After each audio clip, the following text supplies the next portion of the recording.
Hey guys, welcome to a brand spankingly new playthrough. Not actually one playthrough, I intend to do a series of playthrough. I decided on doing the whole Metal Gear saga, all the official games produced and directed by Hideo Kojima. I will be running through because it really is my favorite gaming saga. I dare to say that Metal Gear Solid 3 actually is my favorite game of all time. It was triggered by Death Stranding. Once I started playing that, I was like, I actually would like to see how Metal Gear 5 is, the last Metal Gear game in the series. I never really got to playing it because I was a bit let down with the direction they went with open world and less focus on the story side of things. And there was also that whole disagreement between Hideo Kojima and the publisher Konami, resulting in him leaving Konami and the game being rushed. So I never finished that game. So I decided, like triggered by Death Stranding, I got all nostalgic and thought, okay, maybe I will also do Metal Gear Solid 5. Then, while playing Metal Gear Solid 5, I was thinking about all the past Metal Gear games that I played, and I really got more nostalgic. And then I thought, you know what? I will just play them all. It's such a complex story. There are a lot of movies or YouTube the videos explaining it, but none really do it well in my experience. It's all still very confusing. So my idea is to get through them all in chronological order, in the story chronology, making also some notes for myself while playing, like which characters are in which games. Really try to get my head fully wrapped around the whole saga. So that is the intention, doing all the Metal Gear games, and that is in chronological order. It will be Metal Gear Solid 3, the first one, in the storyline. Then Metal Gear Solid Peace Walker. I never really played that one much. The graphics are a bit less because it was initially released only for the PlayStation Vita. But in this HD, I will be playing it in the HD collection version, which has a bit bumped up graphics. So looking forward to that, because also the story actually, while the graphics may not be like super, the story is absolutely an integral part of the series. So looking forward to that. I did read about it quite a lot on the internet already, so I have spoiled it for myself a bit, so to say, but whatever. So Metal Gear Solid 3, then Metal Gear Solid Peace Walker. After that comes Metal Gear Solid 5.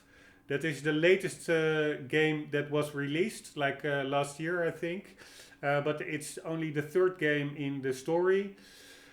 Then we will be playing Metal Gear and Metal Gear 2, which are actually the first two games in the series or release dates. It was like back in the late 80s, early 90s on the MSX console. And I think maybe the original PlayStation console, I'm not sure. No, I think it was even before the PlayStation console, but I'm not sure. But so that will be Metal Gear and Metal Gear 2 without Solid in the name. After that, we will be playing Metal Gear Solid without a number. So that's the first Metal Gear Solid game. Then we will be playing Metal Gear Solid 2. And then we will be playing Metal Gear Solid 4. And that is the whole official saga. There have been some other games like Metal Gear Solid Twin Snakes and Metal Gear Portable Ops, but those were not published and directed officially by Hideo Kojima. So I will leave them out as not being fully official. So recapping this, it will be Metal Gear Solid 3, Metal Gear Solid Peace Walker, Metal Gear Solid 5, Metal Gear 2, Metal Gear Solid, Metal Gear Solid 2, and Metal Gear Solid 4. So in total that leaves did I mention 5 as well? So it's Metal Gear Solid 3, Metal Gear Solid Peace Walker, Metal Gear Solid 5, Metal Gear 2, Metal Gear Solid, Metal Gear Solid 2, and Metal Gear Solid 4. So I think it is 1, 2, 3, 4. No, 1. It's quite confusing. It's 3 plus 2. I think it's 7 games. 1, 2, 3, 4. No, it's. Yeah, I think it is. Metal Gear. Sorry, guys. There's also no fancy background music in this intro because I'm in the main menu of the HD collection, where I will be playing the 3 games you see on screen. That's on the PlayStation 3. It's with bumped up graphics compared to the original releases. And when starting Metal Gear Solid 3, I want to include the official game soundtrack and intro sequence into it. So that is before getting into the Metal Gear Solid 3 main menu. So that's why we are in this very boring, silent HD collection menu, game select menu. But yeah, so you only hear my boring voice. But I'm almost done. So I'm now one more time counting all the entries. It is 3, Peace Walker, 5, Metal Gear Solid 5, then Metal Gear 2, Metal Gear Solid 1, Metal Gear Solid 2, and Metal Gear Solid 4. So I think it's 8 games in total. That will be like probably the last series on my channel. I have a lot of playthroughs on my channel that I started, but I did not finish yet. But yeah, hopefully I will embark on this yeah, a pretty huge task and will actually finish it. And probably by the time I finish it, I will be like retired and an old guy. But yeah, that's at least the idea for now. Also the reason is, besides me really liking this game series so much, and especially the story of it, it's an amazingly compelling story. Although very complicated, it is very rewarding if you actually get it, so to say. If you really get like the connections and there's one thing that there are 2 things Hideo Kojima can do like no other, that is making compelling stories with plot twists and stuff, and also directing, making movie-like games. The cutscenes, they are amazing, also in the older games. So really looking forward, but that's not the only reason for playing them. Another reason is that actually modern games I find are not that fun anymore compared to these older games. They are all made foolproof with over-cluttered HUDs. It's a big part is online focus and open world, but it's not like, yeah, as for me, as compelling as, for instance, Metal Gear Solid 3 with like an amazing story, amazing visuals for the time, cool game mechanics, gameplay mechanics. So it also has to do with the lack of cool games coming out nowadays in 2020. So those 2 things combined, my yeah, fandom for the my liking towards the Metal Gear Solid series, combined with my disliking of the current state of gaming, really made me embark on this journey. So I think I have spoken enough. The thing I will go out with is mentioning my intention is deep playthroughs. So I will be playing deep playthroughs, my niche. It will be as broadly as possible, doing all side missions if there are any, getting game collectibles, reading up on the lore in this game, also listening to all the codec conversations. It will be, if I have the possibility to bump it up to the max, for instance Metal Gear Solid 5 on the PC, I will be playing it at max settings.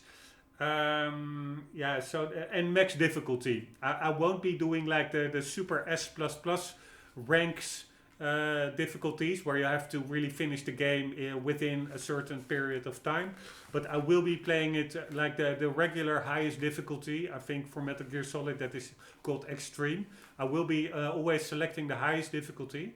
So it will be highest difficulty, max graphical settings, as broad as possible, doing the side quests and stuff. And also collectibles. For instance, in Metal Gear Solid 3, you can collect little frogs in each level. And I intend to really get that achievement, finding all those frogs, which can maybe become a bit boring to watch. So if I'm really stuck, probably I will look for them offline and only start the recording once I found it. If it really takes me like 2 hours to find one. But I will be doing it as broadly as possible. And also, if possible, for instance in Metal Gear Solid 5, I will be playing with as minimal a HUD as possible. Because that's also a trend in modern gaming that I totally dislike, is making it all foolproof, like with objective markers, score countdowns, the tips and hints, everything continuously distracting you via the HUD interface from the actual game world, like enjoying the game world, and also taking away of the effect of finding things out for yourself and succeeding in game objectives by trial and error and actually getting a sense of accomplishment. That is totally lacking in modern games in my view. In the modern games is more like, here's a big arrow with a distance marker, get to it, and if you are there, then here's your next arrow, and try to get to that location. There's totally no sense of accomplishment or the unknown, so to say, in modern games. So if I can disable HUD elements, I will. Sorry, that was a very long intro, but this also will be a very long journey. So in that context, hopefully you understand. Here we go. Metal Gear Solid is the first one. 1960, Snake Eater, 1964, The Virtuous Mission, and Operation Snake Eater. Here we go. I will be reading it, but I will also put on a timer. I totally forgot about that. I think I've been talking for like some 15 minutes, so I will put it to an hour. And then start the next episode. 1964, Virtuous Mission and Operation Snake Eater. The origin of the Metal Gear series begins in 1964 at the height of the Cold War. Naked Snake, the man who would later become the legendary soldier known as Big Boss, heads into Soviet territory to help the scientists Sokolov defect to the West. However, the mission ends in failure when Snake's mentor, a female soldier known as the Boss, unexpectedly defects to the Soviet Union. The fate of the world hanging in the balance, Snake is forced to question the true meaning of loyalty as he embarks on a lone mission to kill his former mentor. It's really weird. There's quite some typos in this little section. I don't understand how that game passed the game testing, beta testing. You see, like the second sentence, Naked Snake, the man who. There should be some spaces in that horizontal line there. But also the last sentence of the first section, the Soviet Union, there's no dot in there. So it's a bit messy, but whatever. Let's quickly check the instruction manual. What's this all about? Next.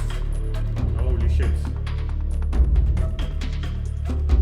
Controls, stealth game, Snake character, story. Holy shit, there's like a whole comic book. This really used to be in games, like they used to indeed include a manual, which was a big part of the fun. That's totally lost in modern games as well. Quickly scrolling through it because I won't be reading it all. I will probably be reading it myself to get to grips with all the mechanics.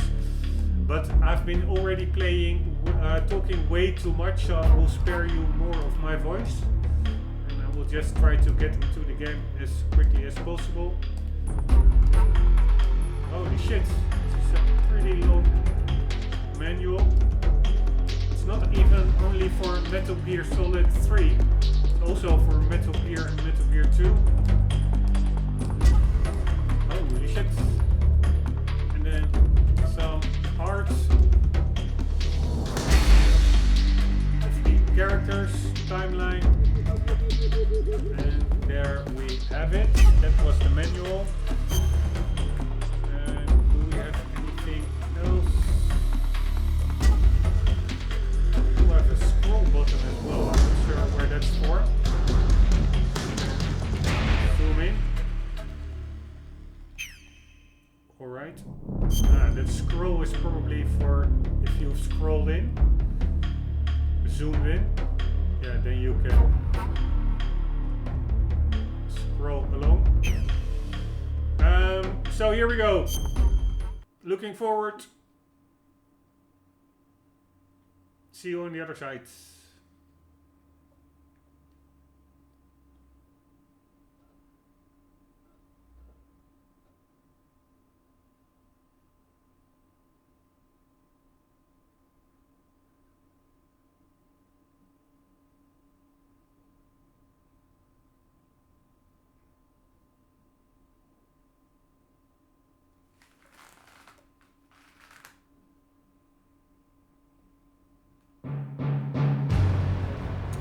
Pretty epic song, I must say.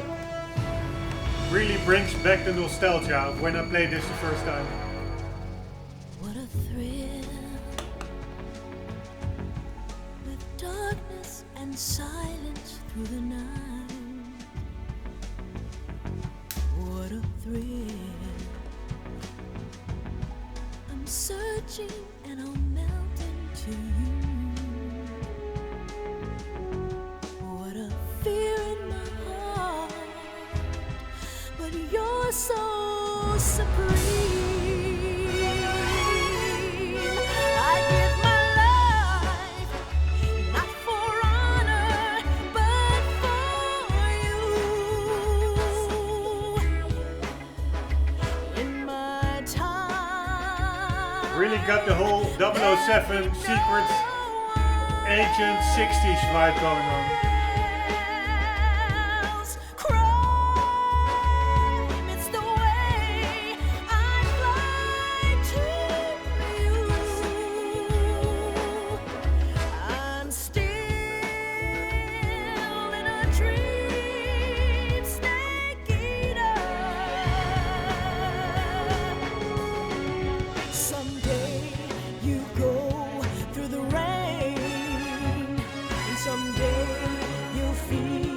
on a tree frog.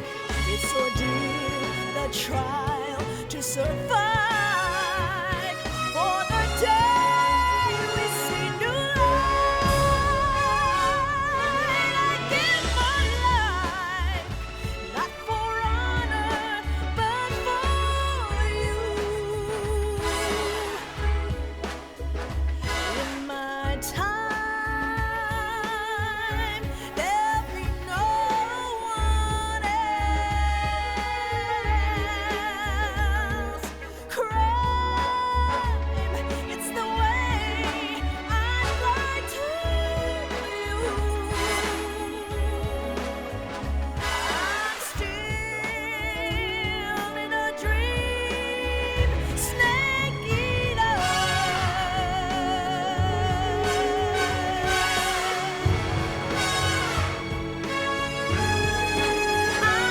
I'm still in a dream, snake eater.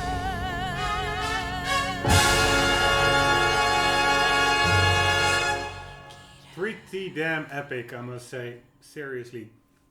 A bit of a shame that the volume was a bit soft. I cannot adjust it in-game, or... yeah, that's a bit annoying, but whatever. I could have gone to my desktop and adjust it in the recording software. You wouldn't have seen that on screen. So if it's still a bit soft, I will do that.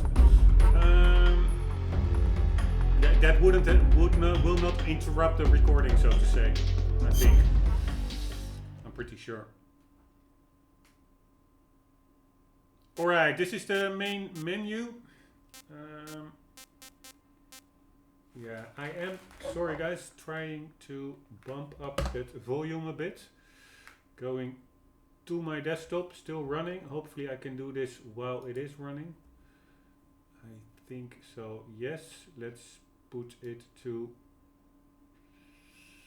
75%. And switch the source back to the PlayStation. Alright, demo theater. These are all some extra stuff that HD collection brings. Options. It's also really fun to see how simple the options were back in the day. Like I don't know when this game came out. I think somewhere early 2000s, mid 2000s or something.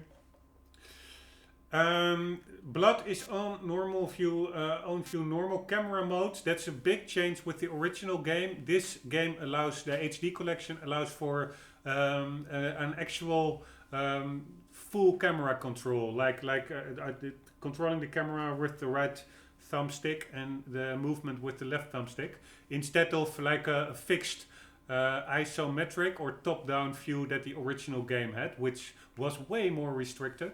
So I will go with the full camera view. The rest is all standard, captions on, real-time cutscenes, and that is it. Special basic actions. This is again another kind of the manual. Besides the one we just saw, I will run through that myself to get to grips with all the little exotic mechanics of the game, which you may not really pick up while just playing it. But we'll do that offline. Demo theater. Not really sure what this is all about.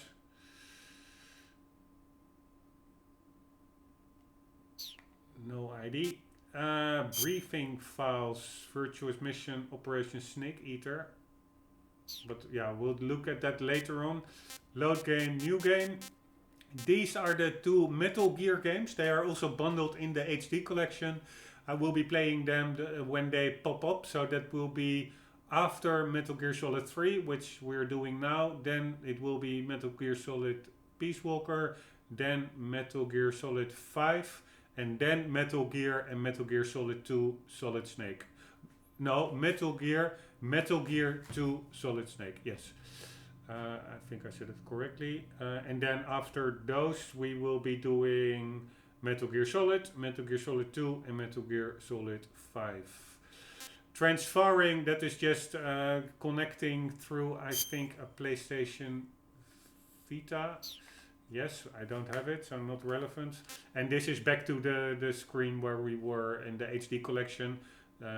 Able to select the three main games that are included on it. Actually, it contains 5 games, because these two are also just full games. The very old MSX games. Super cool that they included them as well.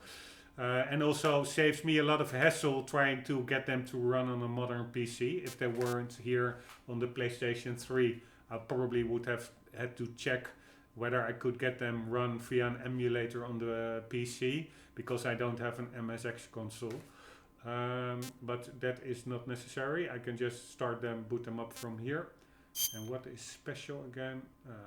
The photo album. You can actually make photos in game. Pretty cool. Pretty ahead of its time. You have that option in a lot of modern games, of course, like photo modes, but not in when this game came around. Anyways, here we go. Let's start a new game. To unlock trophies while using transferring, you must be assigned into your PlayStation Network account for the initial save. Nope, I am doing it fully offline. I don't even remember my PlayStation Network account for the PlayStation 3. I do have one for the PlayStation 4, but I'm not sure whether I can use the same. I tried logging into it with the PS4 account, but it said I couldn't use another account, so probably I'm logged into that PlayStation 3 with other credentials or something, another account. I'm playing the Metal Gear Solid series for the first time. I like Metal Gear Solid 1. I like Metal Gear Solid 2. I like Metal Gear Solid 3. Let's take that one. What is this? What does this do? Does this give like an intro of the series? If that's the case, I'm playing the Metal Gear Solid series for the first time. Because here I can also select high difficulties. So probably this screen is only for what you will be fed with information before the game starts. So I am going to go with the most noob one. Anyways, we can do very easy for beginners, easy for non-action experts, normal standard difficulty level, hard for confident players, extreme for action game expert, European extreme, game ends when being seen by the enemy.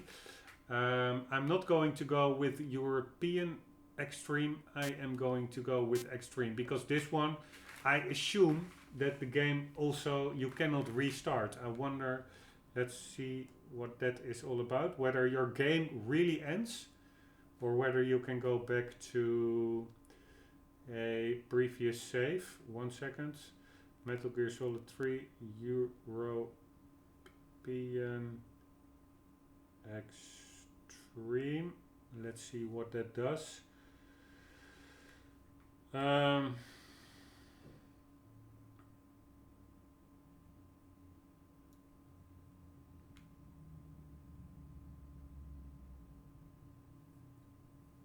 It will fail the mission if I am seen by the enemy. So I've spent the last 3 hours playing at this difficulty, and let me say this, it's a fun pain in the ass opposed to normal.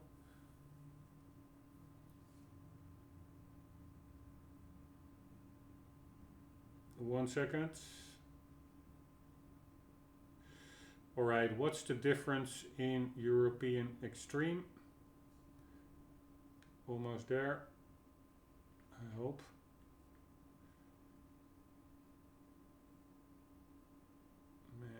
So much crap and stuff, even on ING.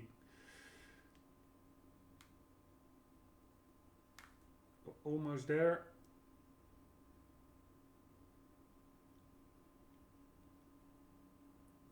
Whatever, but at least if you're seen, it's game over, and maybe that is a bit too much, although I will be playing it stealthily, trying not to get detected. But I am going to go with extreme.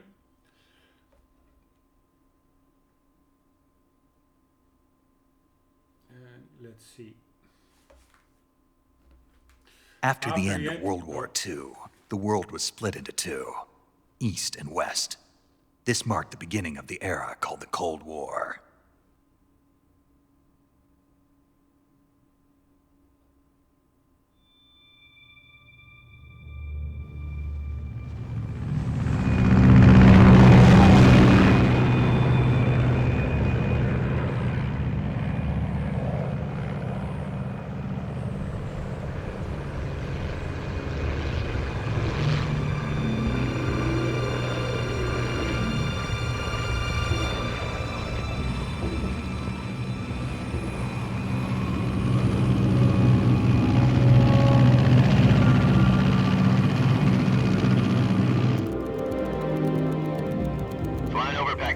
Altitude 30,000 feet. Approaching Soviet airspace. 20 minutes to drop off. Commencing internal depressurization. Equipment check. Arm main parachute. All right. You ready to go? Drop zone still showing a high pressure mass. Cav okay. Good. We've got high visibility.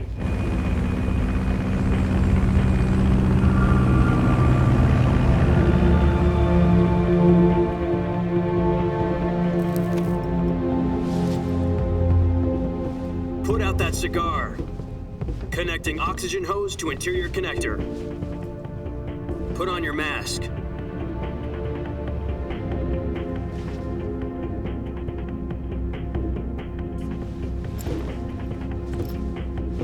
Does this panty waste know what he's doing? Approaching release point. 10 minutes to drop off. Hey, are you deaf? He said put out the cigar and put on your mask.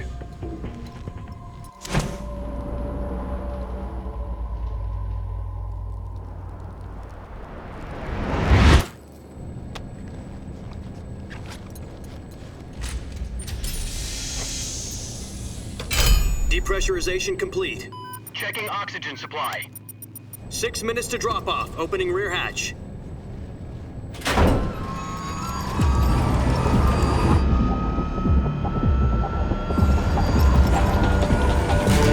Sunrise.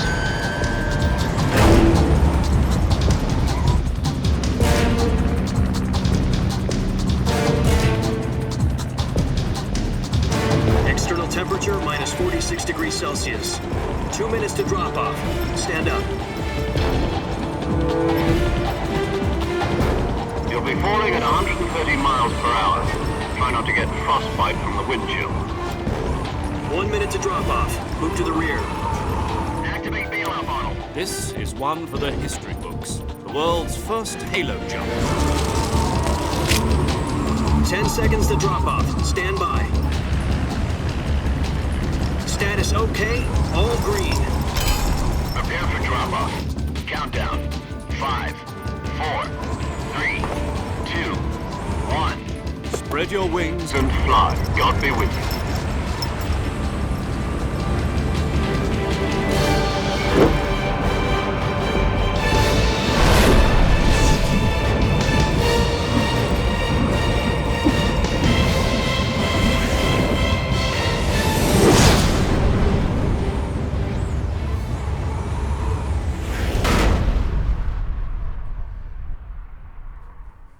Alright, there we go. Jack, I've got some important news. The head of the CIA has finally given us the green light for the virtuous mission. Virtual mission? No, the virtuous mission. The future of our Fox unit depends on it. If it succeeds, we'll be officially organized into a unit. Virtuous mission? Sounds like some kind of initiation ritual. You know, don't get cocky. This isn't a training op. Right.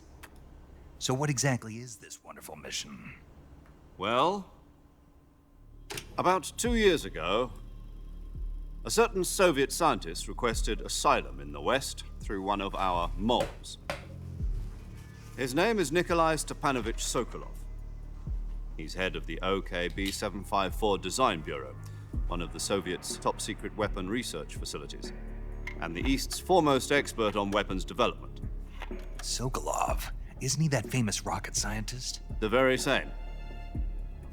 On April the 12th, 1961, the Soviets achieved the first manned spaceflight in history. The Earth was blue, but there was no God. Well spoken. The rocket that carried Yuri Gagarin into orbit was the A-1, known as the Vostok rocket. Sokolov is said to be the man most responsible for the multi-engine cluster used in that rocket. After Gagarin's flight, Sokolov left rocket development to become the head of the newly established Design Bureau. From a lowly technician to head of a design bureau, that's quite a success story, so why'd he want to defect? It seems he'd become afraid of his own creations. Afraid? Call it a crisis of conscience. And for that, he left his country and his family behind and went over the fence? Not exactly. One of his conditions was that his family was also to be taken safely to the West. We used a mole to get the family out first and succeeded in sneaking Sokolov over the Berlin Wall shortly afterwards. I was the one who conducted the operation. The security on the eastern side was still full of holes back then. Then what? We got Sokolov over in one piece, but the whole ordeal had left him exhausted, and we checked him into a hospital in West Berlin. It took him 2 weeks and more than 600 miles to get from the research facility in the Soviet Union to Berlin. He was in no condition to say anything coherent. And it was only a week later that we had something much bigger on our hands.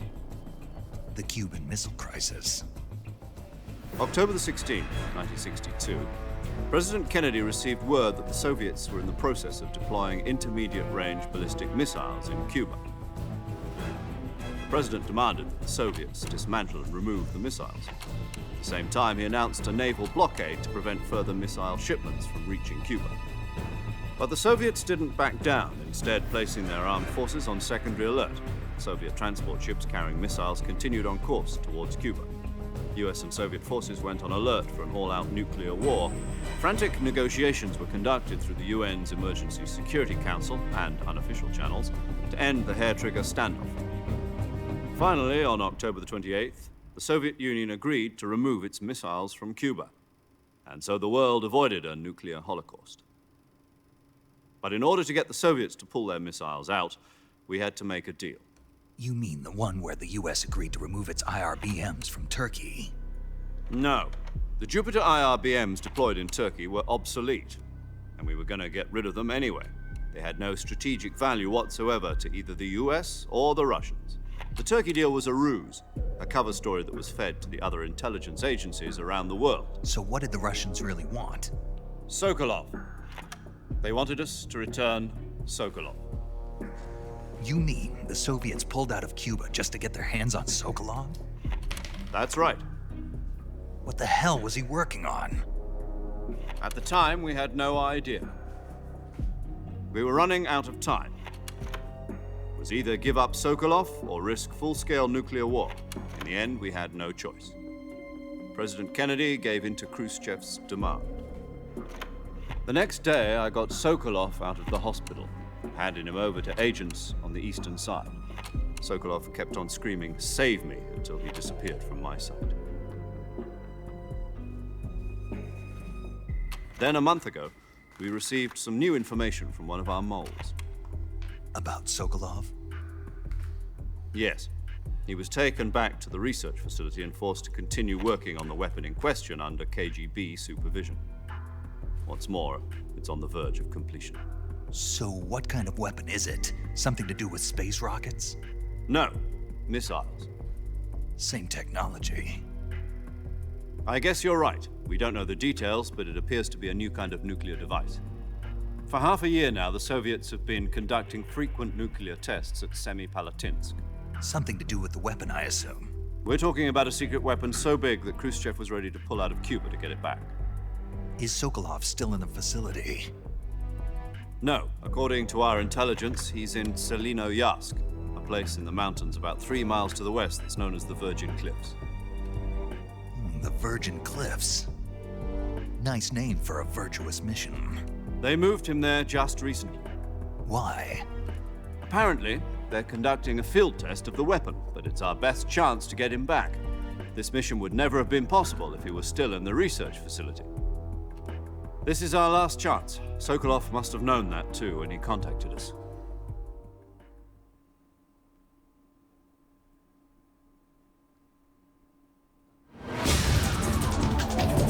Right, here we go.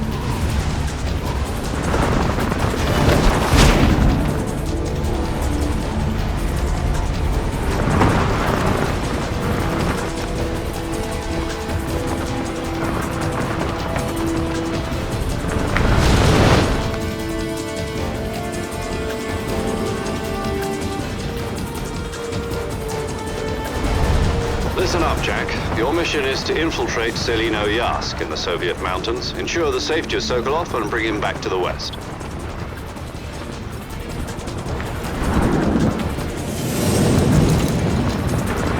If we don't get Sokolov back before that weapon is complete, we'll be facing a major crisis.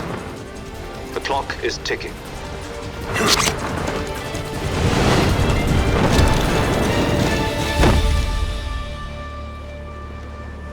Once we've confirmed the rescue of Sokolov, stand by at the recovery point. A recovery balloon will be dropped at that point. Helium will be pumped into the balloon to inflate it. The process takes about 20 minutes. Once it's complete, the gunship's arm will latch onto the balloon and pull it up. The Fulton surface-to-air recovery system. I'm familiar with the theory. Take it easy. It's been combat-proven. Do you think Sokolov is up to it? The shock will be less than during a parachute jump, and the arm can handle up to 500 pounds. So you're planning on going over the border in a single combat talon? She's equipped with 2 6-barrel 20mm Vulcan cannons, as well as 2 40mm machine guns. Sounds like she could hold her own against a battalion of tanks. Even with the fuel in the reserve tank, we're facing a 4-hour time limit. If all goes well, it shouldn't take more than a few hours. Home in time for dinner. But if anything goes wrong, You'll be eating dinner, breakfast, and all the rest of your meals in the jungle.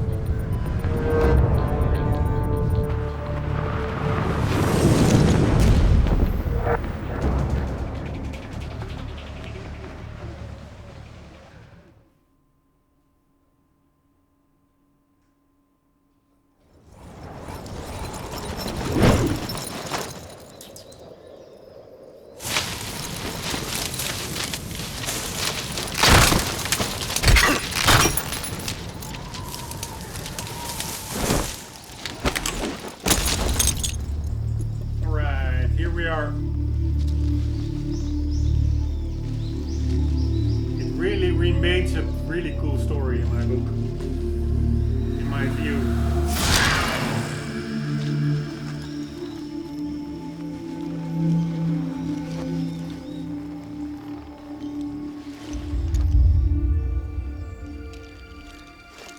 And the graphics hold up actually pretty well, I must say.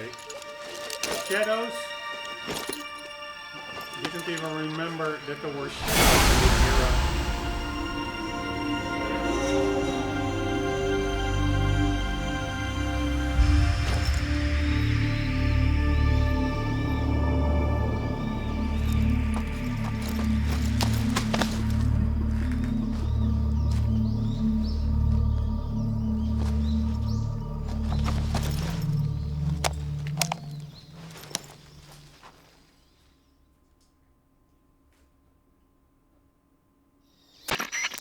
Do you copy? You're already in enemy territory, and somebody might be listening in. From here on out, we'll be using code names to refer to each other. Your code name for this mission will be Naked Snake.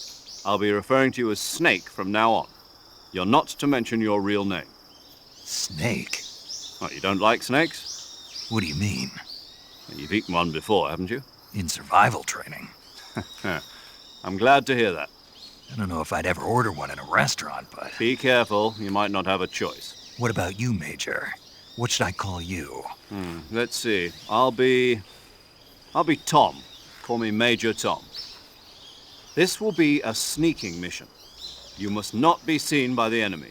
You must leave no trace of your presence. Is that clear? This kind of infiltration is the Fox unit's speciality. In other words, weapons and equipment are procured on site. That goes for food as well. You're completely naked, just as your name implies. Great. Now I see why you asked me if I like snakes. I suppose calling me Snake was your idea of a joke, too. No. There's a good reason for that. I'll tell you later when the time is right. Gotcha. Getting back to the subject, how exactly am I supposed to feed myself? You've been issued a knife and a tranquilizer gun. Use them to hunt for food. You'll also find some medical supplies in your backpack. Yeah, about the backpack. I lost it in a tree on the way down. I see. Well, you'd better go back and get it then. You know where it is? No problem. I can see it from here. It's stuck on a branch. To climb a tree, stand in front of a tree that's covered in ivy and press the action button. I'll be monitoring your progress over the radio. We can't risk violating Soviet airspace, but I'll be in the gunship. My frequency is 140.85. I'll give you a call if I need to talk to you. If you need to talk to me, use the send function. Okay, Snake, go get your backpack.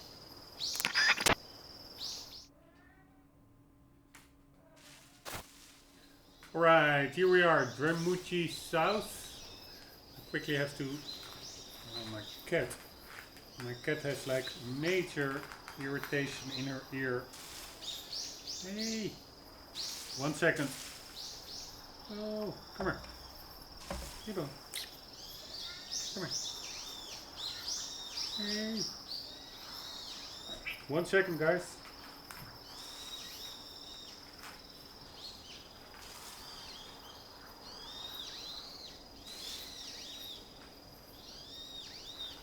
Oh. Alright, we are in control finally.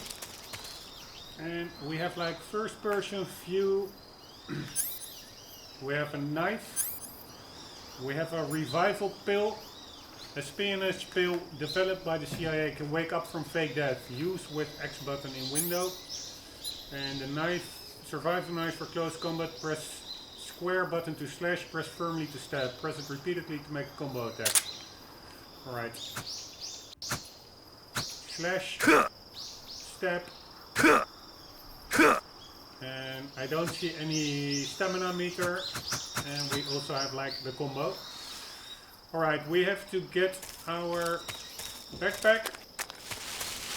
And also I am, and that may be a bit annoying, but I am also looking for the...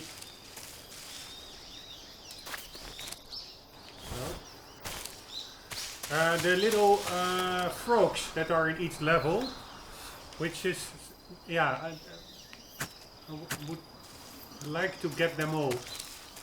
It's not really about the achievements, because I'm playing offline anyway, so I'm not even sure whether there are achievements when playing. Hey, circle is also...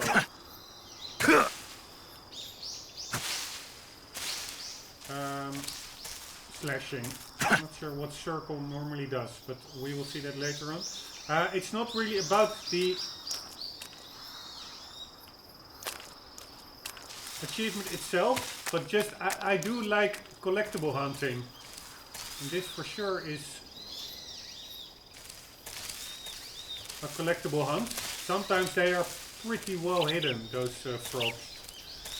And they are in each little section where the game actually has like a little loading screen. Each one of those separate sections, I think, has a frog hidden in it. Alright, but is this all I can do? There's nothing here. Let's make sure I didn't miss that frog. It's quite hard to look for the frog, I must admit,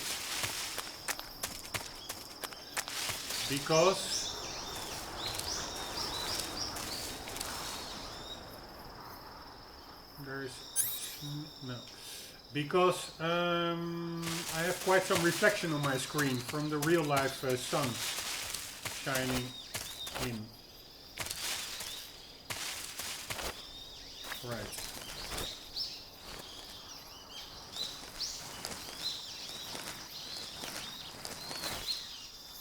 Let's check that pill that we got. Life medicine developed by USSR, restores life. Press X2 button in window to use.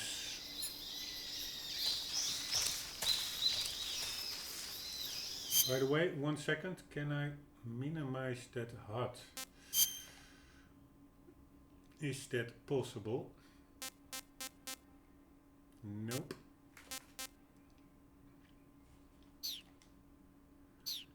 But it's not even that intrusive. It's actually, there are quite some HUD elements, but they are pretty, because of their color, they're not that noticeable, which is pretty nice.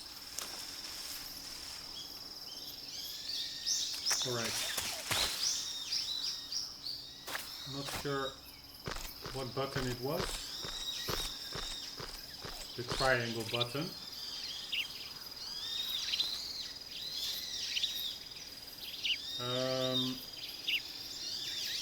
It could be this branch really doesn't do much.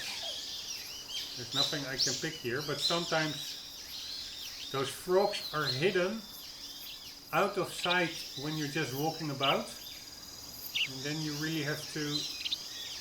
Ah, there it is! That's what I mean. Luckily I saw it. You have to get to another location or a viewpoint and then you can see them. Anyways, the frog is right over there. It's really easy to miss. Alright, how do I get off? What? I see you've retrieved your backpack, Snake. Did I? To equip a weapon, it's necessary to Didn't take see it it. out of your backpack. In the survival viewer, choose Weapon from the backpack. Your available weapons will be displayed in a window in the upper left. From that list, choose the weapon you want to equip and press the Enter button. For other equipped items, just do the same thing from Item. Got it. Use the survival viewer backpack. Yep, that's right. Survival is fundamental to this mission. After you've been out in the field for a while, your stamina will start to drop. If your stamina gets too low, it'll affect your performance. You won't be able to shoot accurately, for example, and your wounds won't heal as smoothly. Keep an eye on your stamina so you don't run out. To recover lost stamina, you can hunt for local flora and fauna. You can use either your tranquilizer gun or your knife to hunt. My only weapon is a Mark 22 Hush Puppy tranquilizer gun? That's right. It's been fitted with its own suppressor. However, the suppressor will deteriorate every time you fire. Once its durability reaches 0, the noise suppression effect will be gone. So don't get too trigger happy with it. The suppressor's durability is shown in the icon. Any weapons and equipment beyond what you're carrying now, you'll have to find as you go. I have to find my own weapons and equipment? Whose crazy idea was this anyway? Solo covert actions are standard Fox operating procedure. You can't leave any traces of your presence. No weapons, equipment, footprints, sweat, or bodily waste. The same goes for bullets and cartridges, too. Your presence in enemy territory is already a violation of international conventions of warfare. There aren't supposed to be any American soldiers in Russia. It could spark an international incident. You can't let anyone see you. You can't let the enemy know you're there. This is a stealth mission. You're a ghost, Snake, in every sense of the word. And there'll be no rescue if you're captured. The military and US government will deny any involvement in the affair. Then I'll just have to take care of myself, huh? I'm afraid so. You've been given a fake death pill for that purpose. SIS guidelines stipulate that soldiers on covert ops like this one be issued a potassium cyanide capsule. Tape it to your body so you can take it when you need to. How generous of you. Use it if you're taken prisoner by the enemy. It'll send you into a state of false death for a short time. Fooling them into thinking that I'm really dead. So how do I come back to life? Just take the revival pill. You mean that thing they put in my tooth before the mission? That's the one. But be careful. If you remain in a state of false death for too long, nothing will be able to bring you back. Remember that. I'll keep it in mind. You said this was a solo mission, right? Right. I guess that means I can't count on any reinforcements. Correct. The mission rests entirely in your hands. A real one-man army. Relax. There's a support team ready to back you up over the radio. Who? I'll introduce them to you. This time, survival is of utmost importance. The first member of the support team will be in charge of monitoring your physical condition, acting as a medic, so to speak, as well as recording your mission data. She's a member of Fox as well, and she's here on the gunship with me. She? Hello, Snake. I'm paramedic. Nice to meet you. Paramedic. As in a medic who comes in by parachute. Aren't you going to tell me your real name? Are you going to tell me yours, Mr. Snake? My name, huh? It's John Doe. And they call you Jack for short. You're a regular Captain Nemo. A name means nothing on the battlefield. After a week, no one has a name. What's your name? Jane Doe. Very funny. I wasn't joking, but I'll tell you my name only if you manage to make it back alive. My frequency is 145.73. She's also in charge of recording your mission data. Whenever you want to save, send a message over the reserved save frequency, 140.96. So saving lets me record my mission data. That's right. It also records the state of your health. Good to know. There's one more person I want to introduce you to, Snake. Huh? Speaking of snakes, you remember the boss, don't you? A legendary soldier and your mentor. Actually, it was the boss that got the DCI's authorization in the first place. She's going to be serving as Fox's mission advisor. The boss is? She also helped me plan this mission. She and I were at SAS together. Jack, is that you? How many years has it been? Boss? That's right. It's me. Talk to me. Let me hear your voice. It's been 5 years, 72 days, and 18 hours. You've lost weight. You can tell just by the sound of my voice. Of course I can. I know all about you. Really? Well, I don't know anything about you. What's that supposed to mean? Why'd you disappear on me all of a sudden? I was on a top-secret mission. You didn't need me anymore. But there were still so many things I wanted you to teach me. No, I taught you everything you needed to know about fighting techniques. I taught you all I could. The rest you needed to learn on your own. Techniques, sure. But what about how to think like a soldier? How to think like a soldier? I can't teach you that. A soldier needs to be strong in spirit, body, and technique. And the only thing you can learn from someone else is technique. In fact, technique doesn't even matter.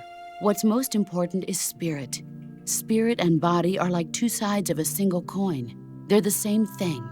I can't teach you how to think. You'll just have to figure it out for yourself. Listen to me, Jack. Just because soldiers are on the same side right now doesn't mean they always will be. Having personal feelings about your comrades is one of the worst sins you can commit. Politics determine who you face on the battlefield. And politics are a living thing. They change along with the times. Yesterday's good might be tomorrow's evil. Is that why you abandoned me? No, it had nothing to do with you. I already told you, Jack. I was on a top-secret mission. A soldier has to follow whatever orders he's given. It's not his place to question why. But you're looking for a reason to fight. You're a natural-born fighter, but you're not quite a soldier. A soldier is a political tool, nothing more. That's doubly true if he's a career soldier. Right and wrong have no place in his mission. He has no enemies and no friends. Only the mission. You follow the orders you're given. That's what being a soldier is. I do whatever I have to get the job done. I don't think about politics. That's not the same thing. Sooner or later, your conscience is going to bother you. In the end, you have to choose whether you're going to live as a soldier or just another man with a gun. There's a saying in the Orient, loyalty to the end. Do you know what it means? Being patriotic. It means devoting yourself to your country. I follow the president and the top brass. I'm ready to die for them if necessary. The president and the top brass won't be there forever. Once their terms are up, others will take their place. I follow the will of the leader, no matter who's in charge. People aren't the ones who dictate the missions. Then who does? The times. People's values change over time, and so do the leaders of a country. So there's no such thing as an enemy in absolute terms. The enemies we fight are only enemies in relative terms, constantly changing with the times. As long as we have loyalty to the end, there's no point in believing in anything, even in those we love. And that's the way a soldier's supposed to think? The only thing we can believe in with absolute certainty is the mission, Jack. All right, but do me a favor. What is it? Call me Snake. Snake? Oh, right. Your codename is Snake. It suits you well. That's right. The legendary unit that the boss put together during World War II was a snake. The Cobra unit, a group of heroes that brought the war to an end and saved the world. As long as you've got a legendary hero backing you up, you'll be fine. Isn't that right, Snake? Yeah. I can't think of anyone else I'd rather have with me. Oh, and one more thing, boss. Yes? It's good to hear your voice again. Same here. After all, who knows if either of us will make it out alive? Snake, you are always best at urban warfare and infiltrating buildings. But this is the jungle. Survival is going to be key. Those CQC techniques I taught you are sure to come in handy. CQC? Close quarters combat, huh? I've been in the Green Berets for the past few years. I'm probably pretty rusty. Not to worry. I'll be here to help you remember.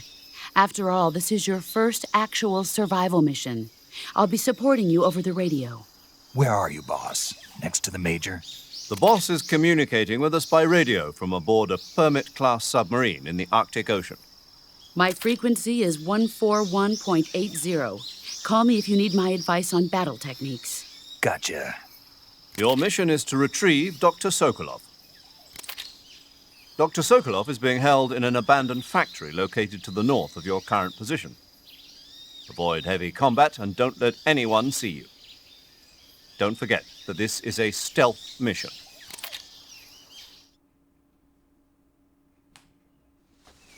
Snake, try to remember some of the basics of CQC.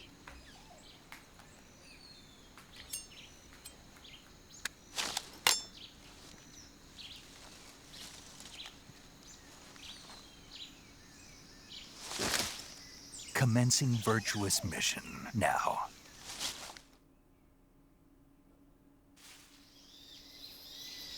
Right, so that is quite some information we got there. I made some notes. That's actually also one of the purposes of this whole series playthrough. Really get to grips with actually who is what and whose alliances are with whom and stuff like that. Anyways, let's first get the frog.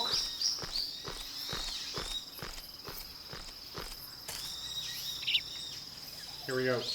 There he is. We go like so. And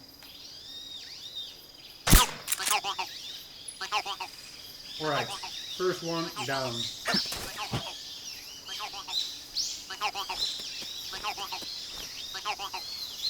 Alright, my stamina is going down. Can I get back up? I would like to know how to get back up. 1 second. That is not the X button. God damn it! You can just jump down apparently.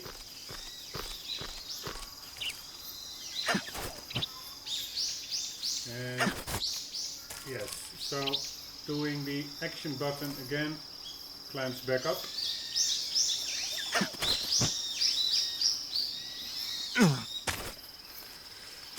Alright, we got the frog. Let's test our kit, or this is the codex. Let's see who are in our memory. Major Tom, paramedic, and the boss. Let's see if they have anything to say. Sokolov should be at the abandoned factory to the north, so head in that direction.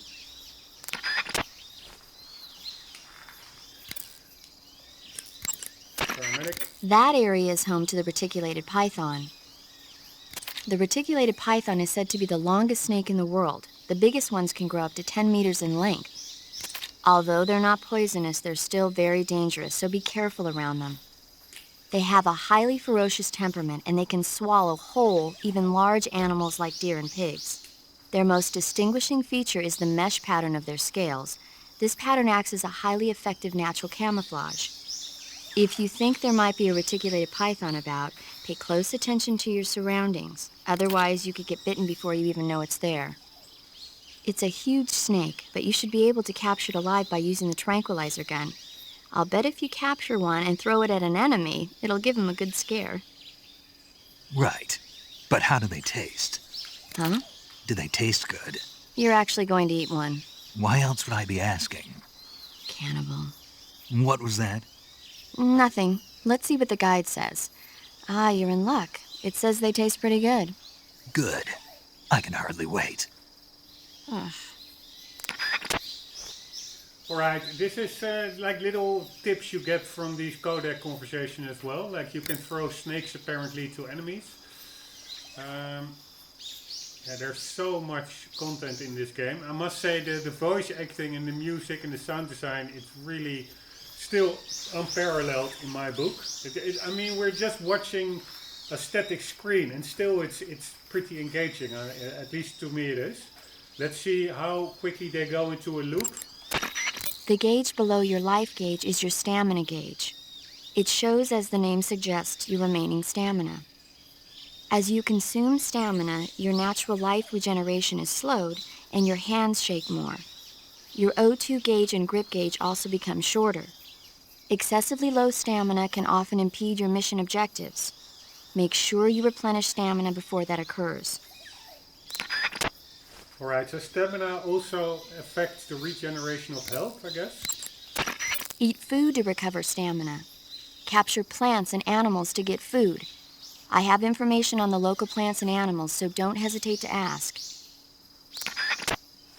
Alright, there will probably not be a loop for a long time. There's just too much content. Snake, that area is inhabited by the giant anaconda.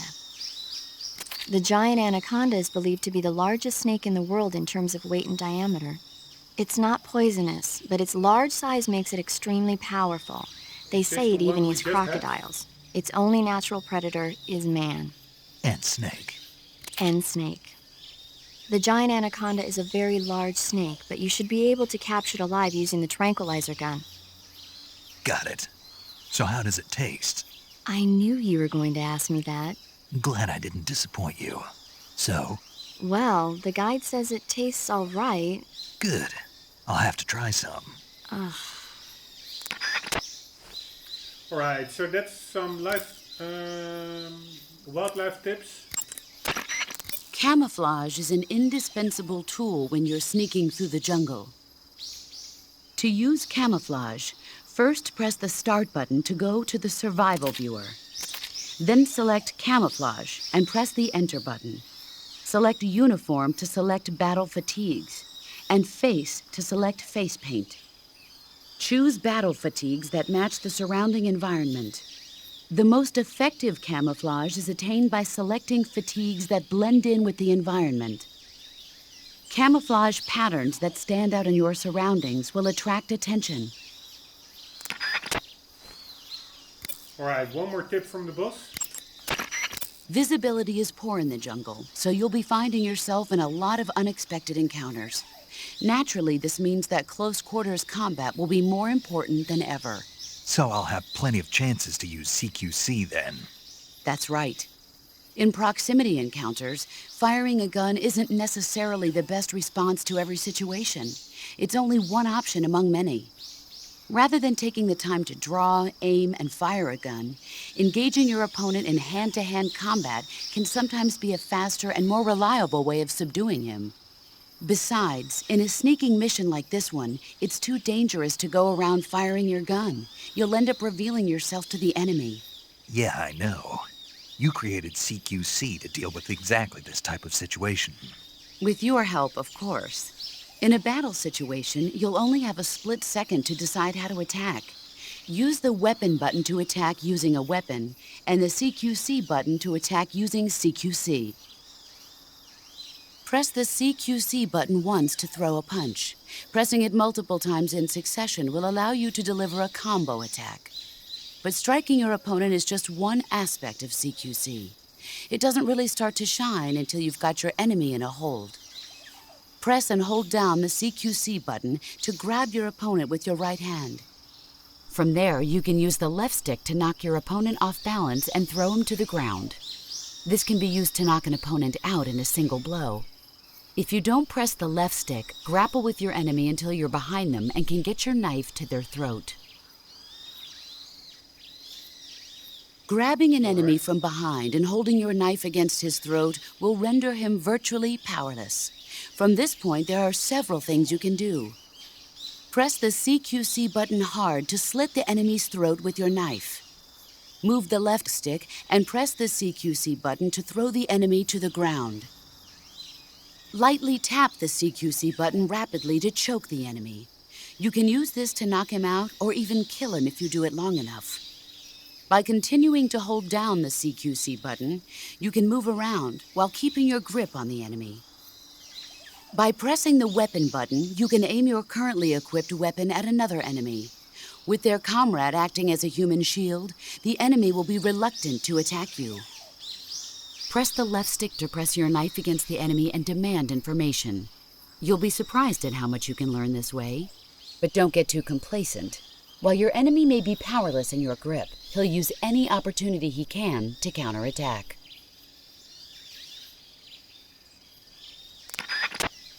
Alright, that was pretty handy.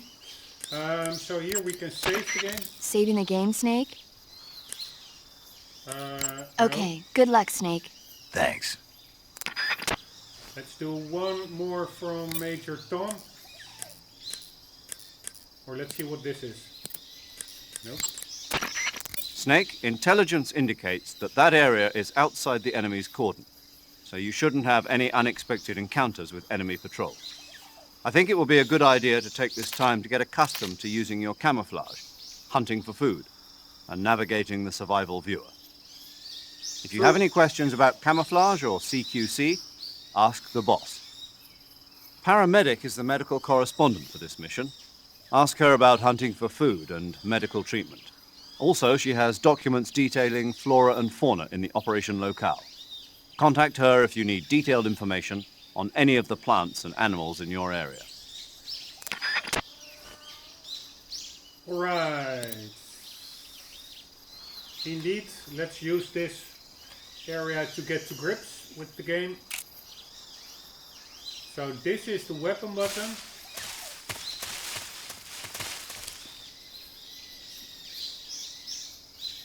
It's really a bit hard. You have to press square to aim the weapon and then release it to fire. But if you want to cancel your shot, you have to really gently let go of the button. If you do that too quickly, it will actually discharge the shot. It's quite annoying. It's a kind of a double function. Releasing slowly is holstering or putting your gun down, but releasing quickly is actually shooting. So then the circle button is CQC, the X is stance,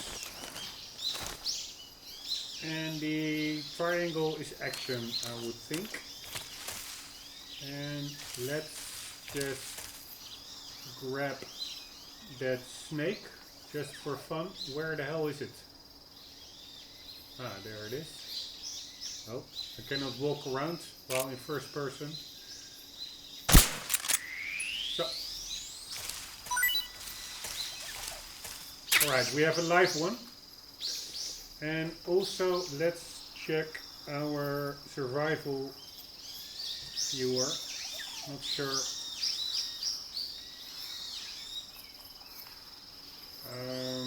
how to open it up. Here we go. So we have our camouflage. Looks pretty good. We can adjust paint. The camouflage counter is in the top right of the screen.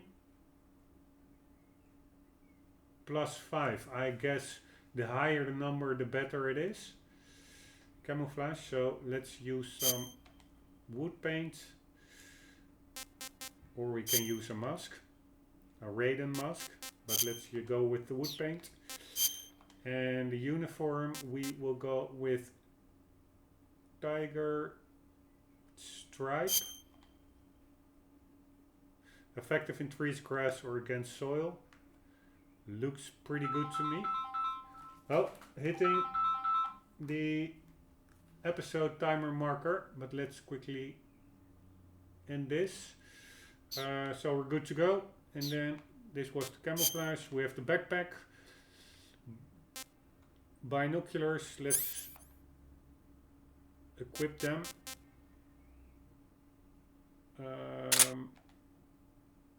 What the hell did that do? Ah, yes, equip. And the cigar. So this is the binoculars.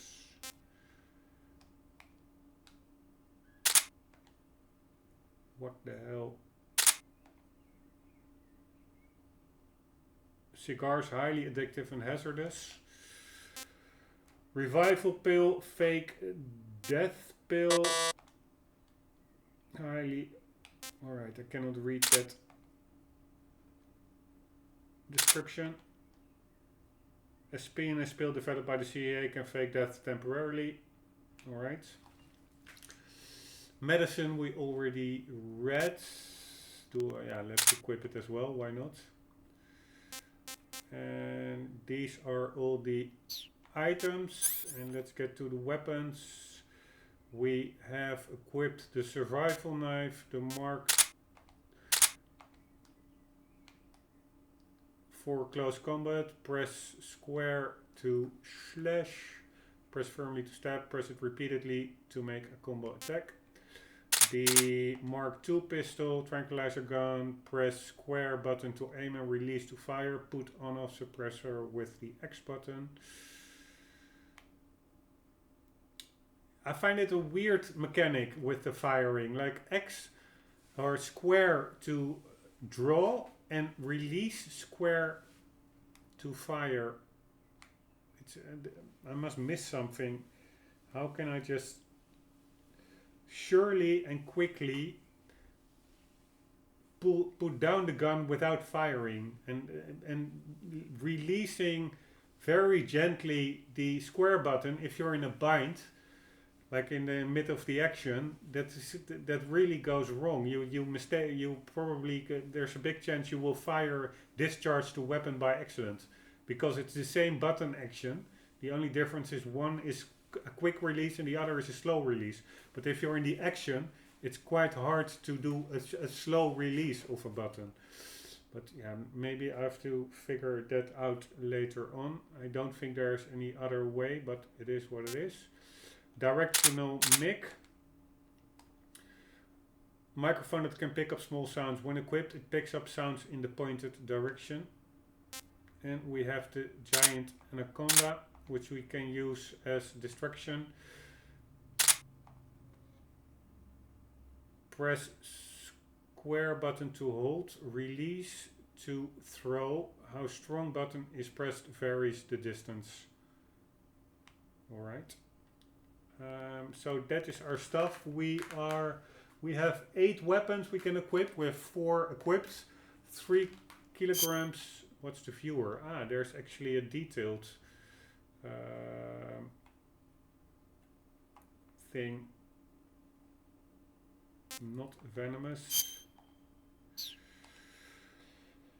And can we do that with everything? Apparently. Can be used to pick up the footsteps of distant enemies and other sounds normally too faint to hear. And there is really so much content in this game. A modified special ops version of the Mark 22, a suppressor equipped tranquilizer gun being developed by the Navy because it uses a slide lock mechanism for added suppression capability. It can only be fired once before reloading. Open the window and press the X button to detach a suppressor. Alright, so these are, I will read the rest as we go, or yeah, I can also read it all in one go. Every time I get like a new item we can read it. Nope. A large bladed knife for field operation can be used to defeat enemies without making a sound. Directional mic. A high performance directional microphone picks up sound in the direction it is pointed. Can be, alright, we already read this one. Giant anaconda, we already read it, but let's do it again. The largest snake in the world in terms of weight and diameter, not venomous. Native to South America, not eaten yet, said to be tasty. By the way, where the hell are we? We are in Russia. It says this is native to South America. Alright, whatever. These are the weapons. Let's also view our items. Total weight 4.5 kilogram. I'm not sure what the max weight is. Alright, there's no viewer here apparently. So that is only, which is a bit weird, I must say. The viewer is only for the weapons. But whatever. So this is the backpack.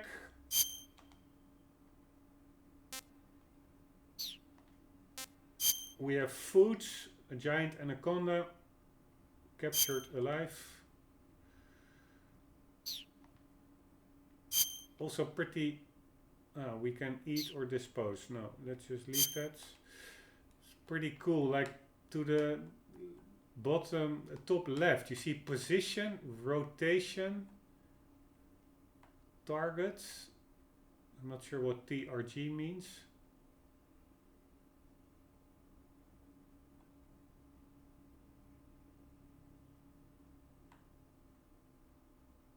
That's the same as position as regards to the numbering. Only it misses one, and we also have zoom. How the hell do you zoom?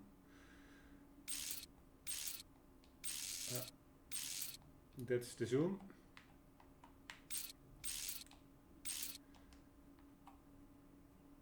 Man, it all looks pretty rudimentary, the graphics or the meshes and the polygons, but imagine how this was when this game came out. It was amazing.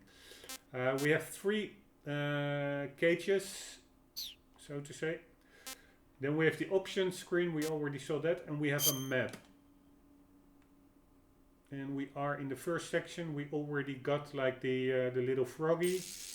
We can again zoom in and zoom out. The snake is in there. We are in Vermuji South. And we will be continuing in the next episode with our mission, which is that direction. Guys, hope you enjoyed. It was a lot of talking, a lot of like getting to grips with the game, so to say. But slowly but surely that will all become second nature. And we will be fully immersed in this amazing story and amazing game. Hope to see you in the next episode. For the meantime, do not forget, always do keep on gaming. See you later.